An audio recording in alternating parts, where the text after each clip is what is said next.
What's up, everyone? It is Diecastbuffet here again, guys. Here with 2005 Jimmie Johnson Lowe's Racing Champions 164 in the studio. Let's go ahead and do a diecast review. And here we go, folks, with today's diecast review. The Racing Champions edition of one of the most iconic paint schemes of the 2000s, because Jimmie Johnson would run this car from 2002, his rookie year, up to 2005. And believe it or not, they would actually preview the 2006 different, new paint scheme later in 2005. There's a diecast for it. Good luck finding it. So you go to the front of the diecast here, you have more of a kind of a structured Monte Carlo front end, a little bit more kind of like a plate package. I think the Action Winter Circle one might be a little bit more aerodynamic in the front end of the diecast mold, but the Racing Champions one is a nice diecast mold. It is pretty darn accurate. The grade of the plastic and the metal is going to be obviously different. So you actually have some window print over here on the front windscreen, which is nice, and there's a little bit of texture around it. I'm assuming this is where it's riveted into the car body, the windshield, because it can be replaced or whatnot if need be. You have your cowl flaps there that is painted. Then you have this silver and blue paint job here. I think the blue is either, I don't know, is it metallic or not? I can barely tell, because I know it's supposed to be metallic on the real car, but I think the blue is actually decaled because the whole car is painted silver. I'm not really sure. It looks almost metallic, but it might not be. It's really hard to tell. I'm going to say it probably is. You got Lowe's right there. You got your signature hood design. One of the most classic hood designs, I think, in NASCAR history is the Lowe's logo incorporated into the front design of the car. Really awesome stuff. Get Monte Carlo there. Yes, the car is used, so you're going to see a lot of chips and scratches. In fact, this was, I want to say, it was one of two Jimmie Johnson primary diecasts I had for a long time, so it saw a lot of use. Got the number 48 right there. Monte Carlo is mentioned. Got Goodyear Gatorback, Moog, Clevite, Comp, Edelbrock, Sunoco, and Wix air filters. And you can see scrapage right there on that front lower valences. This one had some Duralast Cup Series style racing back in the 2000s, even a little bit maybe the early 2010s as well, as I used that racetrack a lot back then. And this was a pretty common car to be on a circuit. You could see the whole left side of the car is scratched. And what happens is on the racetrack, whenever I'd use it, this car would spin out and it would scratch the side of the wall, right? So as you're pushing it around the racetrack, it would go and then it would turn and then it would just scrape against it.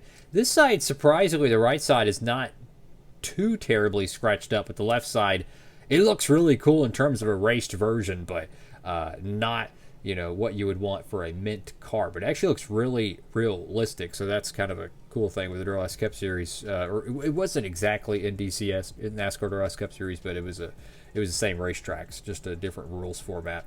It's got Lowe's there, Cobalt, Hitachi, top choice. Got the number 48 right there. I want to say the yellow on the 48 is Day Glow. I could be tripping on that. You even see the Nextel Cup logo looks a little bit discolored. Got NASCAR Race Car, USG, Holly, 3M, EA Sports, Outback, Gillette Mach 3, Autometer, Ray Bestos, USG, if we haven't already mentioned that one, Waste Management, the Goodyear decal. Well, it almost said goodbye. Notice the white right here. It almost looks like it's painted on. I wonder if they actually did that or not, because you can even see a little bit of inconsistency around the white line here. Surely they wouldn't have hand painted or paint masked the car. I feel like that would be such a pain in the butt to do. That is curious. Why would they be like a overspray there if that was decaled? So perhaps they actually did mask a portion of the car and spray it.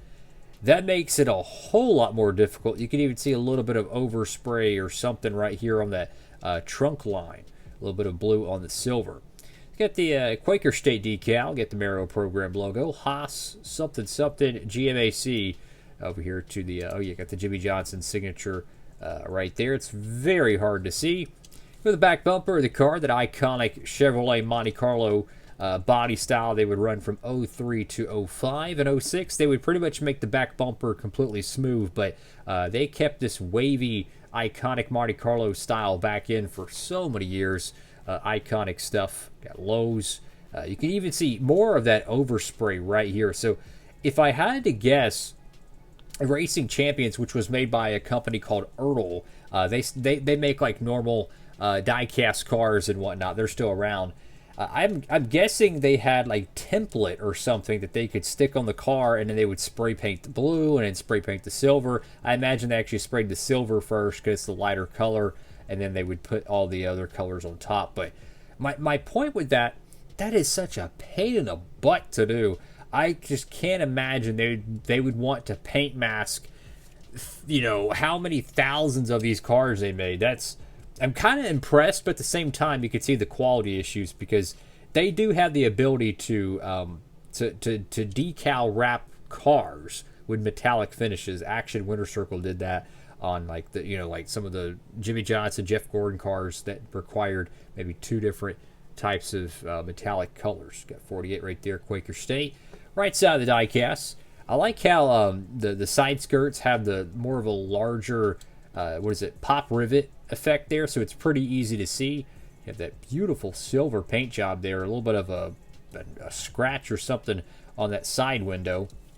Go to the top of the diecast, you have the number 48 once again, and you can see a little bit of some paint scrapage there, so the car pulled a 07 Clinton Boyer, and it was probably slid on its roof after wrecking during many forms of Dry-Ice Cup Series racing. But what's crazy is I've seen a lot of used diecasts throughout my years, and this one's not in that terrible of shape. And the biggest telltale sign is this right here. The middle window bars on the Racing Champions cars would pretty much flake off like just really easily, man. It was pretty much as durable as like cardboard that's been soaked in the rain and set in the sun for weeks. It's remarkable how easy this will just fade off. And surprisingly, it's still there. And you got Lowe's right there on the deck lid. I'm trying to remember when I got this car because 2005 was a huge year for collecting for me. That was the year of NASCAR 06. That was like the last year my local stores carried NASCAR diecast. 2006 came around, Racing Champions, I think, left for the most part. Maybe they stuck around for some promotional items. Hot Wheels out of the picture. Then my local stores stopped carrying, or they stopped carrying all of them, but the last few, they would stop carrying Action Winter Circles. So I'm trying to remember when I got this car. If I had to guess, I'm actually going to say Christmas 2005 because I remember getting the Terry Labonte 44 cars, and I think this one with it as well. But that was a fun Christmas, man. Got NASCAR 06, got NASCAR diecast. That was freaking awesome. And in my honest opinion, NASCAR 06 is the last great NASCAR game, in my honest opinion. Here's the look at the under tray. It's kind of, it's not super detailed. It's kind of more flat, but I think it's really good compared to some of the under tray details we've seen throughout the years. This is pretty respectable, and this is definitely one of their better die-cast molds in terms of accuracy. The Dodge from 2002, which they would, I think, run up till 2004, and partial 2005, I want to say, because I don't know if they updated it all the 2005 releases. Anyways, there's some there's some quirks to it, right? Their Ford Taurus die-cast mold, very good. Their Pontiac molds, in my opinion, the 2003 car was way too long because it had like the wheelbase came out to like right here, right? And then the early, or I say early, but 2002 prior, the car was like, it ended right here. So the earlier version Pontiacs were too short, and the 03 Pontiac, only year ran, was way too long in terms of wheelbase. So this is definitely one of, if not their best die-cast mold they had in the early to mid 2000s, in my honest opinion, in terms of accuracy. So W on it. And I'll end the video on this last little point.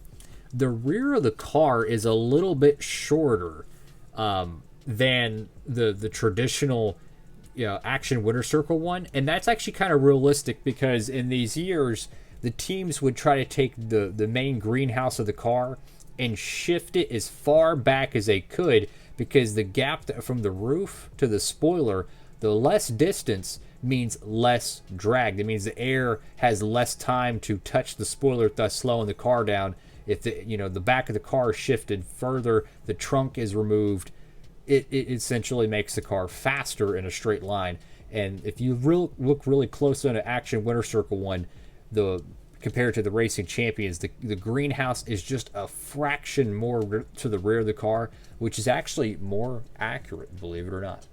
Okay, enough of me rambling around about a random Jimmie Johnson diecast from 20 years ago. That's all for now. Have a blessed one. Diecastbuffet signing off.